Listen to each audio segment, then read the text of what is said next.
आप कश्मीर उज़्मा देख रहे हैं। मैं हूं आपका मेजबान शब्बीर वानी। दुनिया के बुलंद तरीन रेलवे पुल की तामीर पर कौम को अपने इंजीनियरों पर फख्र होना चाहिए, मरकजी वजीर रेलवे का बयान। दरियाई चनाब पर तामीर दुनिया का सबसे ऊंचा पुल 120 सालों के लिए डिजाइन किया गया है की बात करते हुए मरकजी वजीर रेलवे कहते हैं कि इस तरह के रेलवे पुल की तामीर इंजीनियरिंग के लिए एक चैलेंज था, ताहम उन्होंने साबित करके दिखाया कि वो ऐसा कर सकते हैं।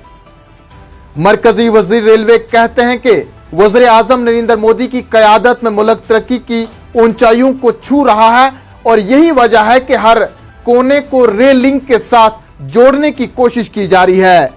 मरकजी वजीर रेलवे ने कहा कि दरियाई चनाब का ट्रेन पुल जो दुनिया में सबसे ऊंचा है, 120 सालों के लिए डिजाइन किया गया है। उन्होंने मजीद कहा कि इस पुल पर तामीराती काम साल 2005 के आसपास शुरू हुआ था, लेकिन जब साल 2014 में मरकज में वज़ीर आज़म नरेंद्र मोदी ने इख्तिदार संभाला तो उन्होंने जाती तौर पर इस मंसूबे का जायजा लिया जो उनके लिए दिल के बहुत करीब है, और उन्होंने पुल के डिजाइन को 100 साल से जायद की ख्वाहिश की थी। इस मौके पर प्रेस कॉन्फ्रेंस से खिताब करते हुए उन्होंने कहा कि तमाम बातों को जहन में रखते हुए पुल को इस तरह बनाया गया है कि इसे 120 साल के लिए डिजाइन किया गया है, जो पूरे मुल्क के लिए एक बड़ी कामयाबी है।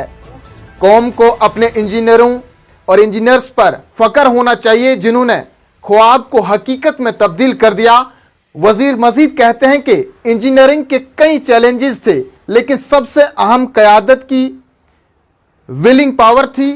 वजीर ने मजीद कहा कि दिगर के अलावा बहुत से चैलेंजेस है, लेकिन फाउंडेशन डिजाइन जो बनाया गया है दुनिया के सबसे बड़े पुल का इस प्रोजेक्ट में एक बहुत बड़ा चैलेंज था। और दूसरा हिमालय की नौजवान पहाड़ों में सुरंगों की तामीर था। हमारे इंजीनियर्स ने हिमालय में सुरंगें बनाई और बनाने के लिए अपना तरीका हिमालयन टनलिंग, और इसके साथ साथ एक बहुत ही बड़ा कामयाब नतीजा भी देखने को मिला। देखते रहे आप कश्मीर उज़्मा। मुझे दीजिए इजाजत, मिलते हैं जल्द कुछ और खबरों के साथ। तब तक के लिए आदाब अस्सलाम।